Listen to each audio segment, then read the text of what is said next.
Stopping by Woods by Robert Frost is quite likely the most famous poem he ever wrote. I think we need to focus on the word stopping, but more on that later. If you've never read the poem, go and read the poem right now. All you've got to do is follow this link right here, and this will take you to a video that I made of the poem a couple years back. You can read the poem or watch that or do both before you listen to the rest of this. Otherwise, none of this will make sense. Go do that first and join me as we talk about this poem. Hopefully you've had a chance to read the poem, and I hope that you've taken the time to just let it sink in without trying to figure it out. It's a key step for understanding poetry. Let's talk about the form of this poem. That's an easy thing. It's an easy place to begin with any poem, is to go, how is this poem structured? So the rhyming scheme of this poem is really simple. If you look at the last letters of every line, you'll see that the first two rhyme, the next line doesn't rhyme with the first two, and then the last line of the first stanza rhymes, and so we'd call that A, as far as like what rhymes with what. A rhymes with A, that kind of thing. Then you notice B, the third line of the first stanza, that rhymes with the line's similar pattern in the second stanza. So it's A, B, B, C, C, D, C, and then the last stanza, all of them rhyme, and then the final line is repeated. Okay, that's boring stuff. That's easy stuff to point out. The other thing to point out is that this poem is written in what's called iambic tetrameter. Fancy term. All it means is that's what the beat is. If you listen to the words, whose woods these are, I think, I know, his house is in the village, though he will not see me stopping here to watch his woods fill up with snow. There's a beat there. That beat, that da-da, that's called iambic, whenever it's like a unstressed syllable followed by a stressed syllable, the da-da. Whose woods these are, I think, I know, his house is in the village, though. That's called iambic. And tetrameter, or tetra, three meters. Each one of those da-dats is a meter, and there's 3 of them per line. Hello, dears.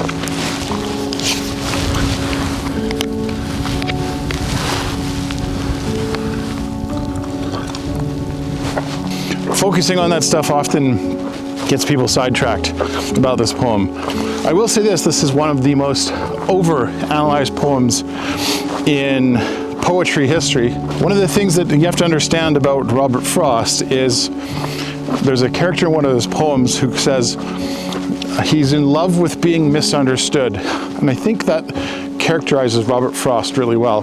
He himself, as a poet, likes the idea of being misunderstood in his poetry. So he's intentionally trying to be misunderstood. If you know that about Robert Frost, it really helps you to understand why his poetry isn't always nailed down to have one singular meaning. There's a plethora, a large amount of interpretations that you can get from his poetry. Now, if you've already read the poem, I want you to decide at this point, what do you think the poem is about? Rather than skip ahead to the part where I explain what it's about for me, I want you to decide right now what you think it's about. That's key for this poem. It's absolutely key, because Robert Frost wasn't trying to get everybody to believe what he believes, per se. I mean, there's a good argument that says maybe he was. Maybe he's using hidden messages and hidden symbols to try and teach us something. There's an argument for that. But whether that's true or not, it doesn't really matter, because it matters most what you get from it. A lot of people get a lot from this poem. And I think it's worth you, the watcher of this video, getting for yourself what you think this poem is for you, rather than me telling you my opinion of what I think the poem is. Make sure you've done that first before we go forward. Yesterday I put out a video asking people to research the word solstice. Today is December 21st. On December 21st, it's kind of the middle point. I think it's sometime this evening when it's almost as if for a moment everything stops and then the days suddenly start to become slightly longer. They've been getting shorter and shorter and shorter up until this very moment, and then they start moving towards becoming longer. That's a key part of understanding the poem because it's pretty deep. What I'm about to explain is going to get pretty heavy and in depth about this poem, but stick with me. It's worth it. Hopefully this will open your eyes to what a great poem this really is. And I think what it really teaches us about ourselves and about things that we can be doing with our lives. It really is a beautiful poem. Now, where am I getting that from? Well, let's look at the poem itself. The first stanza starts out, "Whose woods these are, I think I know. His house is in the village, though. He will not see me stopping here to see his woods, to watch his woods fill up." Watch or see his woods fill up with snow. Okay, fairly innocent sounding. Next line, next stanza. "My little horse must think it queer to stop without a farmhouse near. Between the woods and frozen lake, the darkest evening of the year." Now there's the line that often gets cited as the line saying this is about winter solstice. We'll come back to that line. "He gives his harness bells a shake to ask if there is some mistake. The only other sound's the sweep of easy wind and downy flake. The woods are lovely, dark and deep, but I have promises to keep, and miles to go before I sleep, and miles to go before I sleep." Now at the outset of this poem, it feels, and this has been pointed out many times, it's just a poem about nature, man. Get over it. The guy's pausing on his way wherever he's going. He's taking in the sights. He's feeling, oh man, it's so beautiful. I wish I could spend a long time down here looking at this beautiful scene. Oh, look at the time. Got to get going. Let's get back on the road. I got lots to do. I can't sit here and just waste it all staring at nature. And you know what? If that's your interpretation of this poem, you're not wrong. Okay, it can be just a simple poem about a person stopping and just taking in, things. But like all of us, we're a lot more complex than just simply that. Hey, look, it's pretty. I like that. Let's keep going. Got nothing else to do. We've got a lot more thoughts going on in our mind. And so the poem kind of begs us to look a little closer than just the surface of what it's about. All right, so what's going on under the surface? Let's go back to that line right in the middle of the poem, which I think is one of the most hotly debated lines of poetry.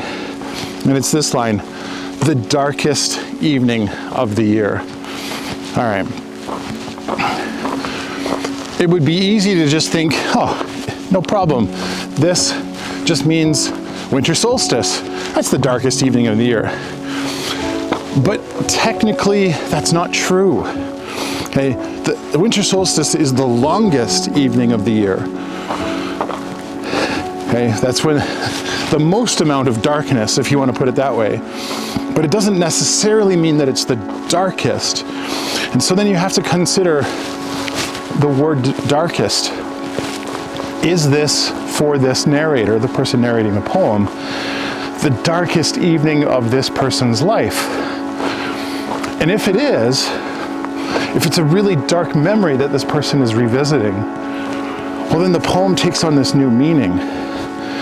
Now it becomes about this person, what's he considering as he's stopping, okay, to watch the woods fill up with snow? Is he considering maybe just staying there and just freezing to death? Maybe.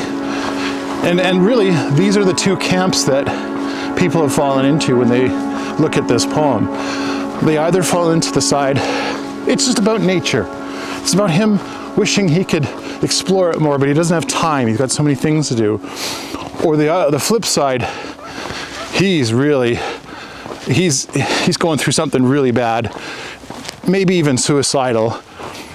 He's probably considering just ending it all, and he wants to leave this world, but he's got stuff he's got to get back to. People depend on him.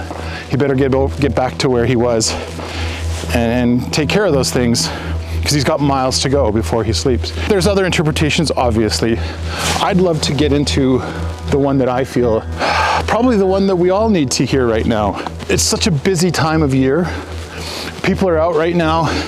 I just heard on the radio, this is the busiest shopping day next to Black Friday and Cyber Monday and whatever, that today is the most busy shopping day of all.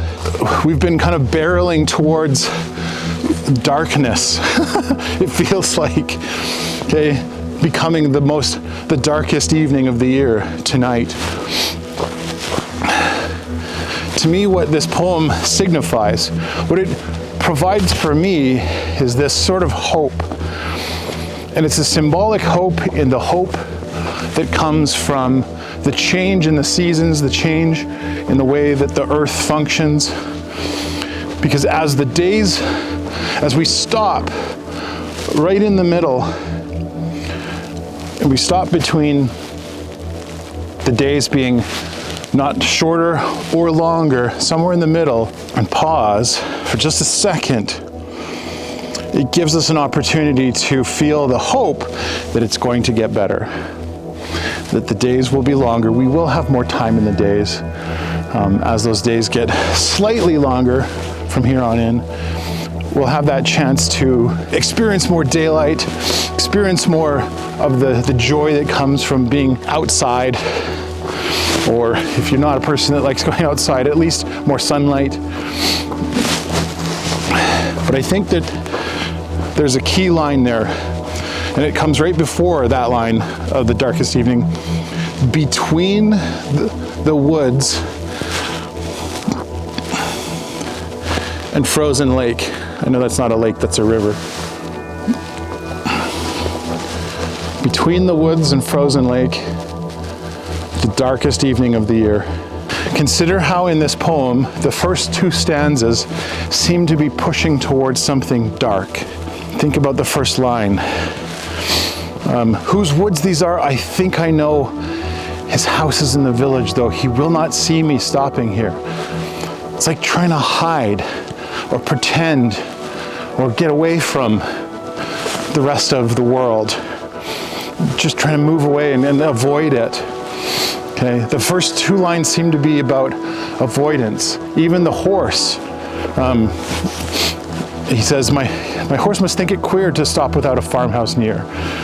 He's kind of like, this is out of the norm, this is different, and it's not the way he's been doing things. He's getting away, he's trying to avoid things, and he's going towards a darker place. Okay, and then when he gets there, it kind of slows down to the darkest evening of the year. And as it moves forward to the next line, he gives his harness bells a shake to ask if there is some mistake. The horse is kind of signifying to the man, or the person, the narrator of the poem, is something going on here? What's wrong? He's kind of waking him up. This pause in between the two, between the one side and the other. This pause has happened. The horse is kind of like, what's going on? The only other sounds, the sweep of easy wind and downy flake, this very, very gentle sounding, very slow moving imagery. Okay, there it is right there. To me, that's the key to this poem, is understanding it's the stopping that matters. It's the pausing that gives us that opportunity to reflect and feel, and understand. And I love the last lines. They've been quoted so many times by so many different people. The woods are lovely, dark and deep. This idea of beauty being something that we often don't notice until we stop. And the narrator has stopped and paused and taken that time to just look at it without thinking about anything else, without the distractions of life and technology. I know Robert Frost probably didn't have phones back then, but he probably wouldn't like them very much. But to take that time and pause and say, you know, the woods are lovely, dark and deep. The opportunities there still exist to explore the woods.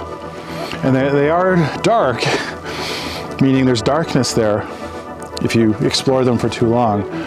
But I have promises to keep and miles to go before I sleep. So the hit, in my opinion, this is according to Nathan, in my opinion, Robert Frost is hiding a message in here without coming out and telling you, hey, you need to stop and slow down and, you know, smell the roses sometimes. That's been overdone. It's kind of cliche to say that. Instead, he wrote this poem, this seemingly innocent poem about going and looking at the woods that everyone has kind of jumped onto one of two sides on. Either he's very dark in a dark place, or it's just experienced nature, man. It's one of those two. But I think actually there's another way of looking at that, and it's in the title. It's the stopping that matters. It's the pausing and looking at things and just saying, look at this, look at nature, look how beautiful it is. And yes, there's miles to go before you sleep, before you can actually, you know, embrace the darkness that can come, and things to do and promises that you need to fulfill. That's important, okay? I don't know. The more I think about this poem, and more recently I think, I've come to discover the stopping as kind of the key to this. I'm curious to know what you think, what you find in this poetry, in Robert Frost's poetry, in this particular poem itself. What's your takeaway from it? I'd love to hear what you have to say and what you find. Write your response in the comments. I love to interact with people in the comments, as long as you're, you know, somewhat professional and not like a jerk. Yeah, I'd love to hear what people have to say about this poem, what it means to you. If you like this video, hey, I'd love it if you like the video. You notice when I say like the video, it should light up now on the bottom. It'll say like, and it'll go wee. If you click the like, it actually like I don't know, it does a little circly thing. It does it with the subscribe too, but I hate asking for subscribers. I think that's for you to decide. Thanks for joining me. This place is beautiful. Come on. Just gotta stop every once in a while and enjoy it.